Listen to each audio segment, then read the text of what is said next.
Hi, I'm Jessica Henrard and I am a carnivore. I recently went carnivore a couple of years ago after always searching for a way to better improve my health. I've been in health and fitness for 20 years, and so I've tried every diet you can possibly imagine. And although I was really hesitant about giving up vegetables, since giving them up, my health has changed so dramatically that I'll never go back to eating vegetables ever again.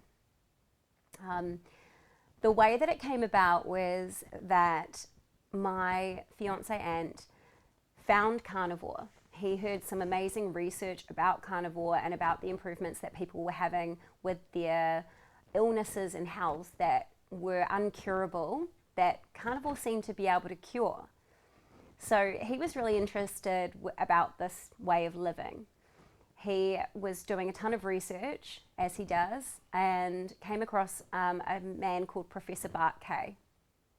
Professor Kay is a cardiovascular pathophysiologist. And actually, funnily enough, he was one of my tutors at university when I was doing my degree in sports science back in 2006, 2007. So we didn't know this at the time, but basically my fiance found him and his research and information there that he had published about carnivore, and he sent me some of his work to look at. And I was like, I don't have time to look at this.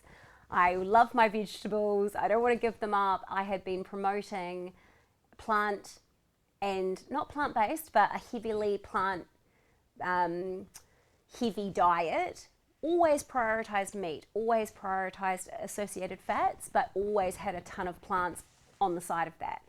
And so I didn't want to give them up. I was really hesitant about letting go of that, or that I might have been wrong, that these things that I'd been telling all my clients to eat had been actually harming them and their health. And I didn't want to look at that because it's quite a bitter pill to swallow, to realize that what you think wholeheartedly is the right way of eating and being healthy and thriving was actually doing harm to people that were paying me to improve their health. When I finally decided to look at carnivore, I was shocked to look at how much I'd missed, like how much I had not paid attention to plant toxins, because I'd heard about plant toxins. I'd heard about oxalates and phytates and lectins over the years. And I guess I was a bit cocky about what I thought I understood about human nutrition. And when I looked deeper into plant toxins, I suddenly realized how little I knew about vegetables and fruits and the effects that they have and the havoc that they play on our bodies and on our health. Sorry. Can you explain what are the oxalates? Yep. Okay, so all plants and fruits contain different types of anti-nutrients. These are referred to as well as plant toxins. There are different types of plant toxins. Oxalates, for example, when we eat them, they bind to calcium ions in our body and they create these sharp, long, looks like tiny pieces of glass. So if you were looking at them under a microscope, that would be, they look like little sharp pieces of glass. Once they have created these oxalate crystals in our body, they actually store themselves in our joints. They perforate or punch little holes in our intestines, and they wreak absolute havoc on our body. Plant toxins are broken down by the kidneys. So our oxalates are broken down by our kidneys, and they can process between 50 to 100 milligrams of oxalates a day. Now, we eat much more than that. If we think of a whole potato has 100 milligrams of oxalates. A handful of spinach has around 500 milligrams of oxalates. Nuts and seeds, tons. So you can imagine that because our kidneys can't break down oxalates, they're going to store and build up in our bodies. And then we wonder why we have sore joints and painful bodies and gut and intergestional problems, because we have a buildup of oxalates in our body. So our kidneys break down oxalates and we can only break down a certain amount. The rest store and create problems in our body. Cutting oxalates out of our diet, you can see improvements in so many different things, and plant toxins. things on my body that had never healed, no matter how healthy I got, no matter how fit and lean I got, I still had issues with my skin. So my hands were absolutely covered in a dermatitis. I had eczema in different parts of my body that I suffered for since I was a child, since I was a baby. I had eczema on my body. Some of the fine lines and wrinkles around my eyes and my face went away. Some of the skin post-birth, because I've got 3 children, some of the skin started to tighten and heal, and the scars started to fade. Things that aren't meant to heal on our bodies started to heal on me. The other thing I suffered with was I suffered with terrible intergestional issues, digestive problems, right from when I was young. They thought I had 2 different rare forms of cancer. They thought I had Paget's disease and Crohn's disease. I was tested and poked and prodded through a massive part of my teenage years, and I was chronically sick. I tried every diet that you can imagine. I did Weight Watchers and Jenny Craig's. I went and saw nutritionalists and dietitians. I weighed my food.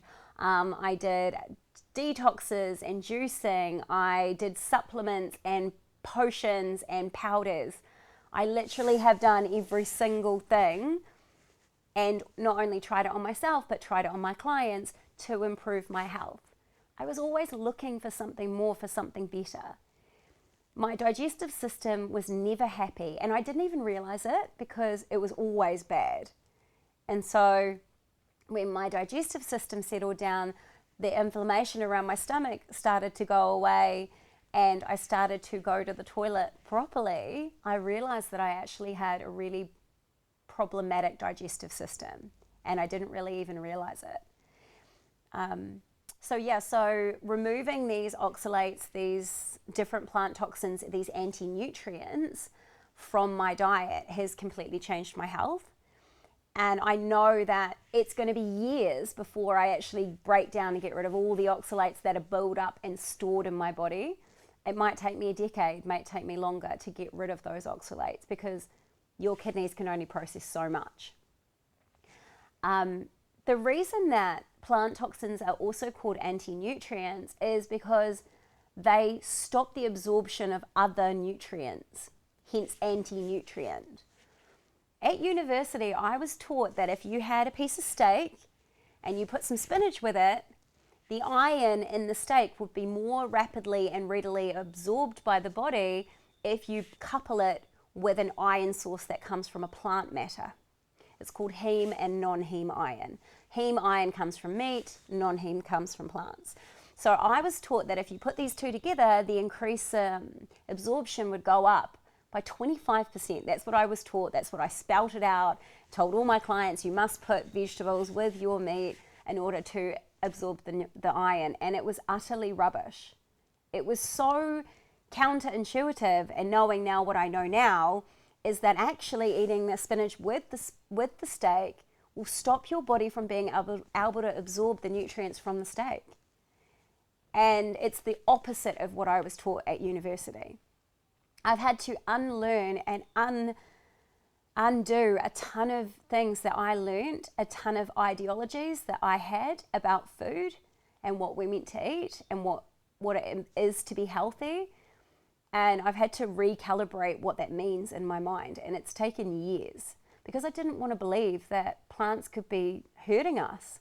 I thought that they were giving us something, not that they were taking from our health, but they were adding to our health. And what I've learned is that none of it is true.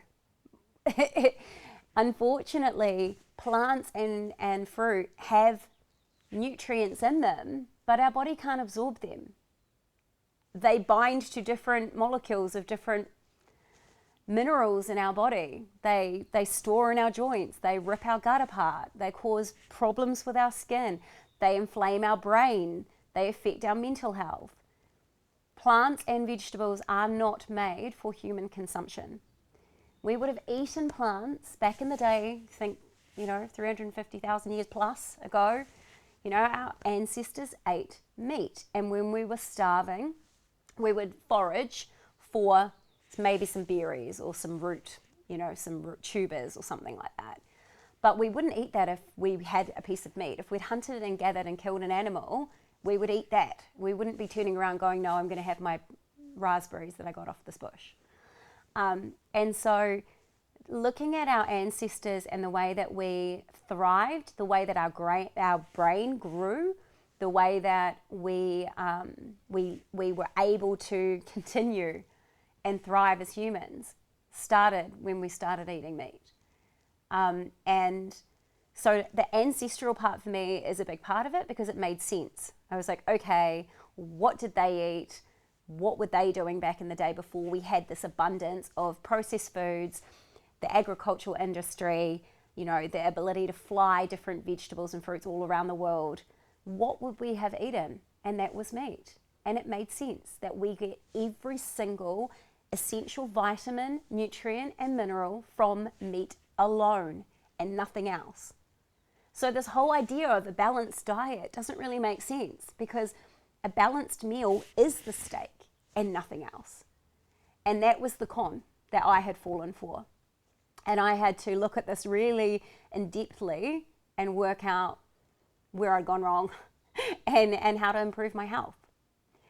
When I went carnivore and I transitioned over for about a year, I started pulling out these high toxic plants. So I stopped eating spinach, rhubarb, nuts and seeds, potatoes, like all those really high plant toxins, Swiss chard, seed oils, toxic seed oils that are in everything. Cut all of that out of my life. And I started trying to like manipulate the variables. So I used to make this nut seed loaf because I have been making my own food and I have been paleo, so unprocessed food, meat, nuts and seeds, vegetables and fruit for the last 2 decades. Since I got into health, I didn't touch processed foods. So I've been paleo for probably 15, 20 years before I found carnivore. And I made all my own things. I'd make all my own raw hummuses. I'd make all my nut seed bread loaves. I'd make all my own chocolates. I'd make all my own slices, thinking that I was like super healthy and amazing. And I'd put these nuts and seeds through these processes called, it's called sprouting, right? Soaking and sprouting your nuts and seeds, which basically what it's meant to do is break down some of the enzymes so that our body can absorb the proteins and the nutrients out of the nut. Not realizing and not putting 2 and 2 together that why am I trying to eat something that is not edible?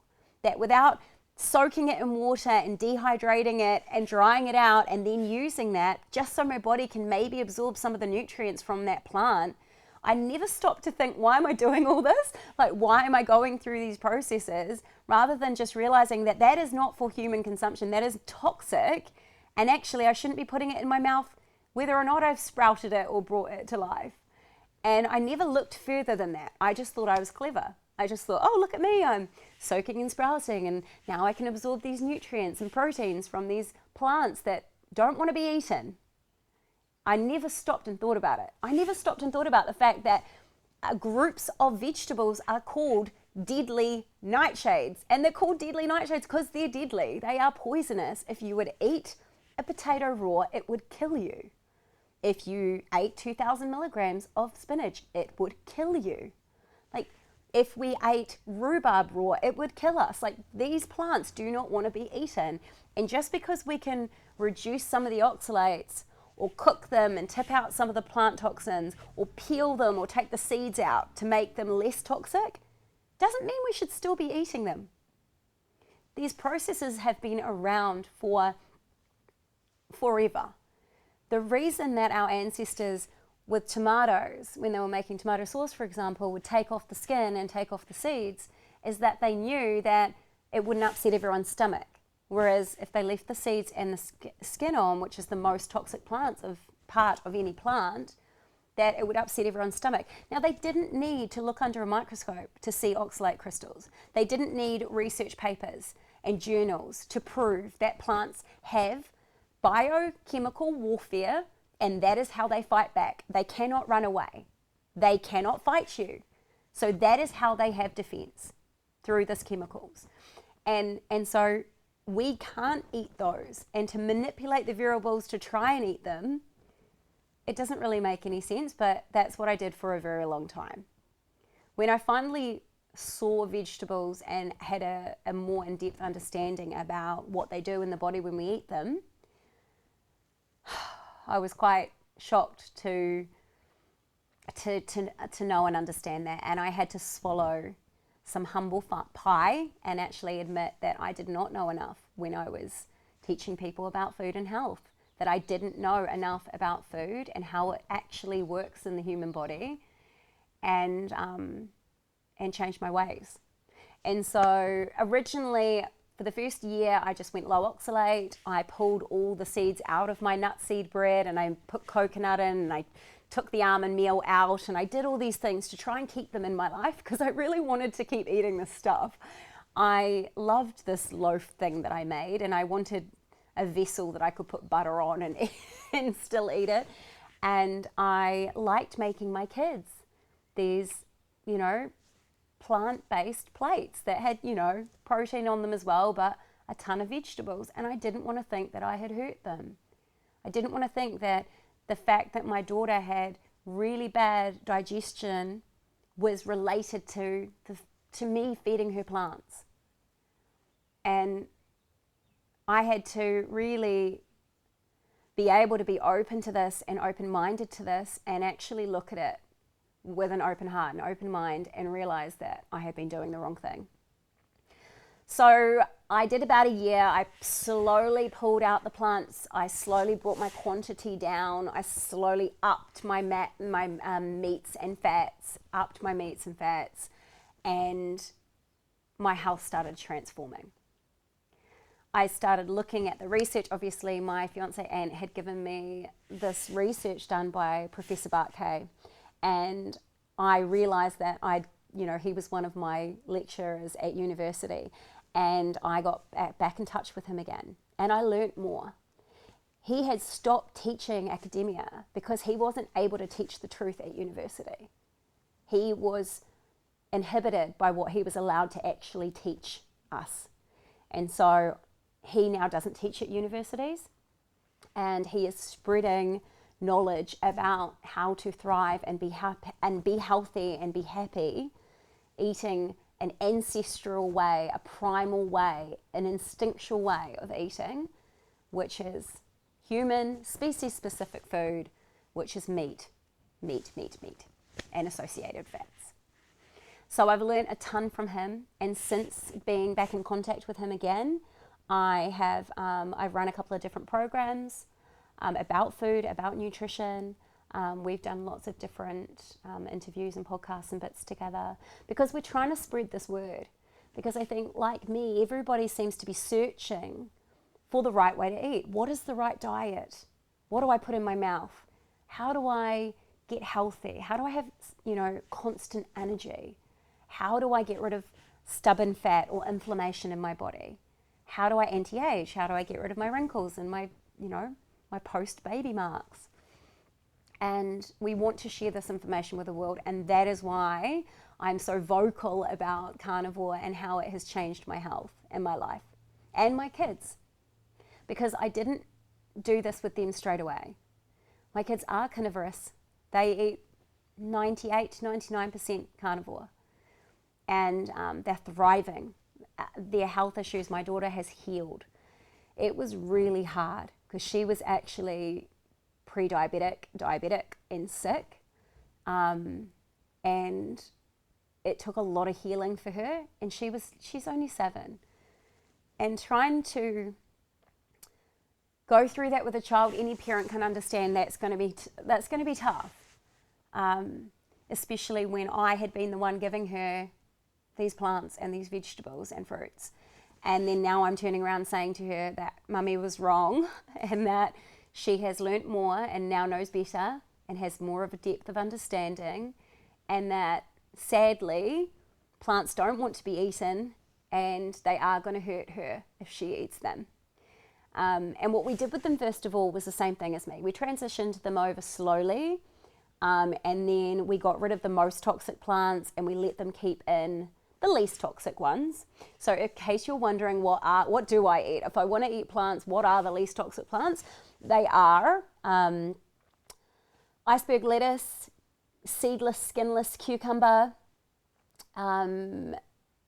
pumpkin, avocados, olives, and pickles, so your pickled vegetables.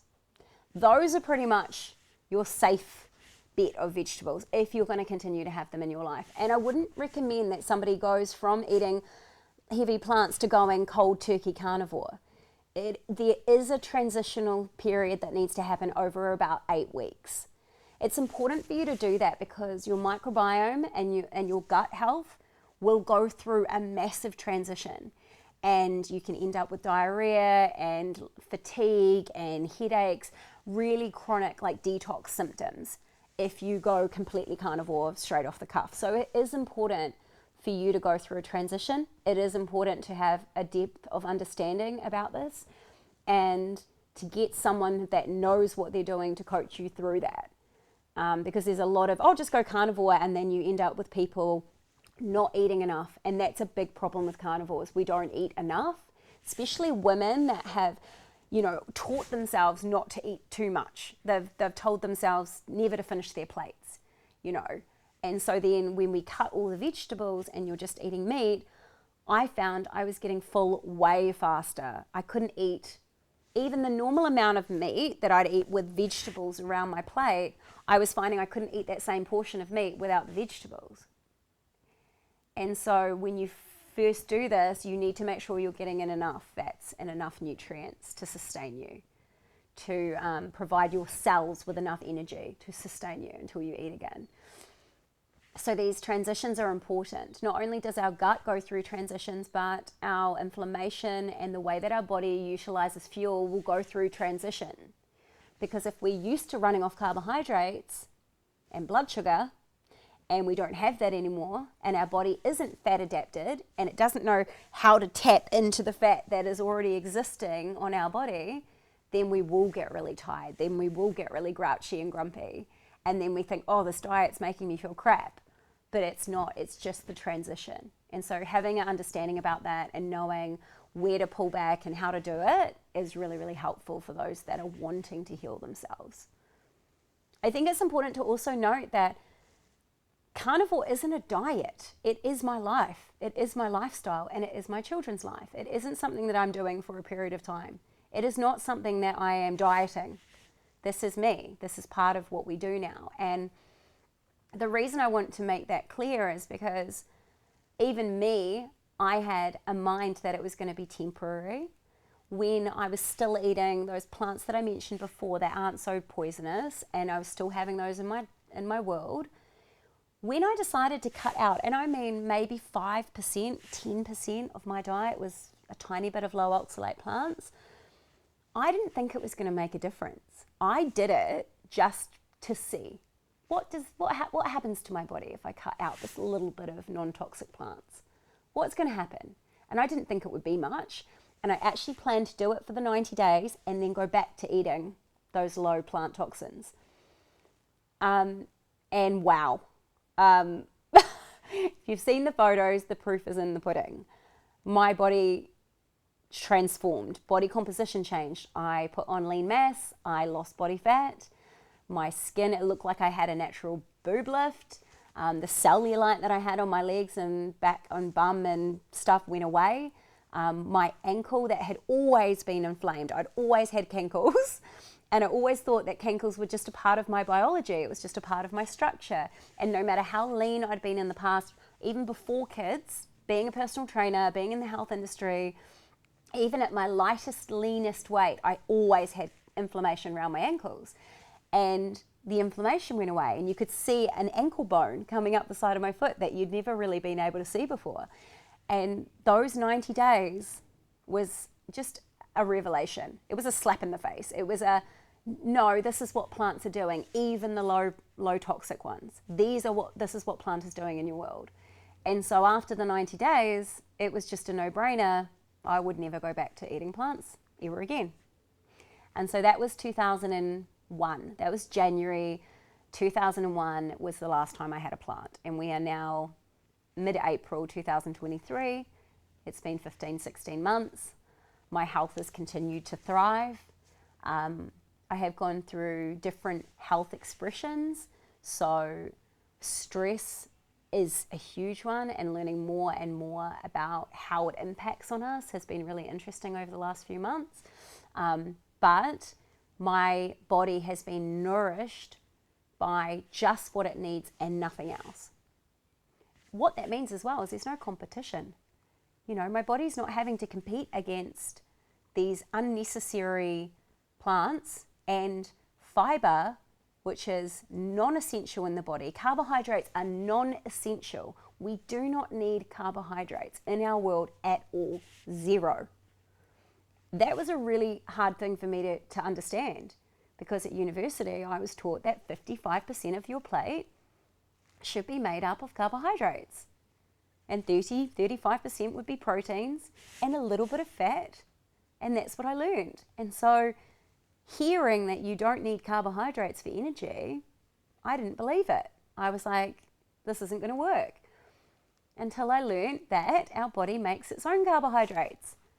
It's called glucogeonemesis. I can never say it properly. Glucogeonemesis. Yeah, I still can't say it. Basically, what it means is our body makes its own carbohydrate. So it will convert fuel into carbohydrate, and then our body uses that. And so therefore, it's non-essential in our body. We don't need it at all. And so fiber is the other one. We're told we need fiber. You're not going to be able to go to the toilet if you don't have your fiber. And it is absolute rubbish. I have no problem with my digestive system at all. It is regular and fine and good, without any fiber whatsoever. The other thing I have noticed is with my digestive system is that there's much less byproduct. There's much less waste. And that is because your body can actually absorb all of the nutrients that you're putting in, and there's very little left over. So you'll notice that you won't go to the toilet as frequently, and there won't be as much there. So your quantity and your frequency will decrease. When this first started happening, I was like, oh my God, is this normal? Is this healthy? Am I okay? Like, am I constipated? And I hear that a lot with people. They go, oh, if I don't eat plants, then if I don't eat fiber, then I'm not going to be able to go to the toilet. I have had clients that have had 35 plus years of digestive issues, taking tablets every day, supplements, all these different things so that they can go to the bathroom regularly, and they have gone carnivore with a transition and are off all of the supplements, all of the things, all of the pills, have the most healthiest digestive system ever, and it has transformed their health. So even people that have been suffering for a really long period of time can heal by eating meat and meat alone. People use this people use carnivore, and when they talk about it being restrictive. It is not restrictive. Eating foods that make us sick, that make us inflamed, is not freedom. That is restriction. And actually, by not eating these things, it gives us food freedom. Mentally, I was always thinking about my next meal. I was obsessed with food. I used to weigh my food. While I was cutting out my 25 grams of cheese and putting it on my 10 little rice cakes, thinking I was doing all the right things, thinking I was healthy. I was thinking about my next meal. Even when I was doing that, I was obsessed with it. I was obsessed by food. Since eating this way, I never think about food until I'm eating, and then it's like, oh, this is amazing, this is yummy. But the rest of the time, my body just functions really well. I can work all day, I can do all my clients, I can do all my treatments, I can train, and I'll get to the afternoon, 5, 6 o'clock, and I'll think, have I eaten today? Did I eat today? Because my body can tap into the fat that is stored on it for fuel, and I have consistent energy throughout the day. We don't even need to eat every day. That's another thing. We're not meant to eat every day. Humans would have eaten and a lot. You would have hunted something. There would have been a big celebration. We would have eaten that in massive quantities, and then you might go for a period of time without food again. We're actually designed that way, not to eat all the time. not eating is actually really important for us to be able to do all the healing, all the cellular regeneration and repair that our body needs to do. And when we're digesting, we can't heal. So we're doing one or the other. So every time we're snacking, and I used to eat 5-6 times a day.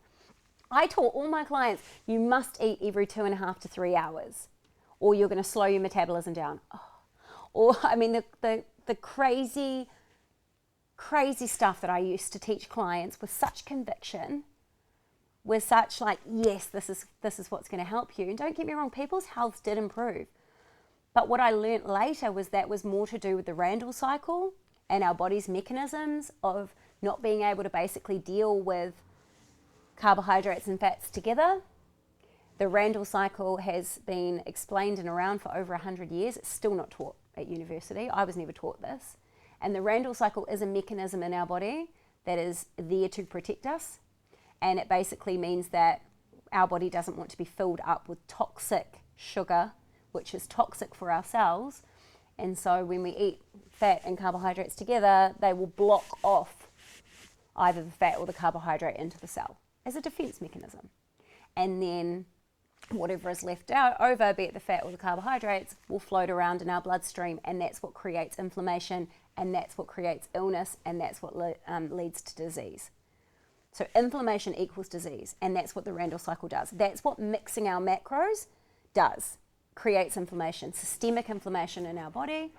And that's why when people go vegetarian or they go vegan, they feel better. Their health improves for a period of time because they're not invoking the Randall cycle anymore. So that now their body is just processing the carbohydrates and not having to compete or block off the fat, and now they feel better. The problem with a vegetarian or vegan diet, though, is though you're not invoking the Randall cycle and getting inflamed, your body is nutrient deficient. You're lacking because every single thing that we need essentially for our human function is in meat. And when you cut that away, you might feel better for a little period of time, and then you're going to end up with deficiencies. Whereas when you cut out vegetables and now your body doesn't have to compete, you're not invoking the Randall cycle now because you're eating fats and proteins and you're not competing with the carbohydrates, your inflammation will come down, but you're doing it in a way that you're now nourished. You're now giving your body every nutrient and every vitamin and everything that it needs to thrive. And so that's why people go, oh, well, I feel better going vegan. Well, yeah, temporarily you will. But something like 86% of vegans go back to eating meat within 5 years because of nutrient deficiencies. Can't get what we need from vegetables alone. We can't get what we need from vegetables at all. They create a lot of problems in our body and in our health. So the message that I really want to get out there to people is just look deeper. Don't believe that there isn't a solution to your health issue, and look into how health is affected by our diet. I love that a vet will ask you, what has your dog eaten? But a doctor won't even ask you what you've eaten. We don't see associations between what we put in our mouth and how our body is. And that's completely crazy because everything we eat affects us and our health. The reason that I want to share this way of living with the world is because I really truly want to help people. I really truly want people to know that being healthy and thriving is actually really simple, that eating nutrient-dense, species-specific food is the way forward. And that if you think that you have a health issue, I would seriously look at your diet. The carnivore diet is basically an elimination diet. The reason that doctors and nutritionists and people go to elimination diets is the idea is that meat doesn't create any inflammatory markers in our body. It doesn't inflame us. And so we pull back to meat to heal.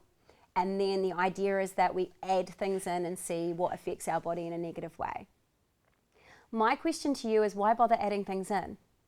If you get everything that you need from meat alone, why would you play around with eating things that don't serve us, that don't add to our lives and are non-necessary, non-essential, and frankly, really expensive. Vegetables and fruit are incredibly expensive and completely non-necessary. The way that we cook as well, we love food. This is not like, oh, I just eat a steak every day.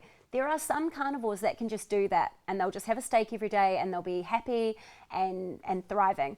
For us being foodies, we love creating things, and we wanted to keep that excitement alive for our kids as well. And that's why we have created this incredible carnivore cookbook where we have learned how to make carnivorous pizza, carnivore ice cream, Scotch eggs, all these amazing things that kids love, chicken nuggets, all these different yummy things, so that it is more versatile, so that there's more variety, so that people are able to stick to this way of living. Because that's what it's about. It's about staying with it, sticking to it. And so we created this cookbook mainly for our family, but also for our friends and clients. And now we want to share that with the world so that they can see that there's other ways of creating yummy, tasty, exciting food made from meat and meat products alone. So I'm super excited to share that with you guys. Okay, so I have multiple pages depending on what you're looking for, but my Carnivore Mummy, the Carnivore Mummy on Instagram, is got heaps of resources, heaps of recipes, lots of different things about food that you can look at and check out. The Jessica treatment is the health and fitness side and the neuromuscular side of health that I do as well. So you can get me on there. And yeah, that's about it. Yeah, a big thank you to Mount Maunganui TV for allowing me the opportunity to share this with you guys and share this information with the world. They have been amazing, and seriously check out their stuff.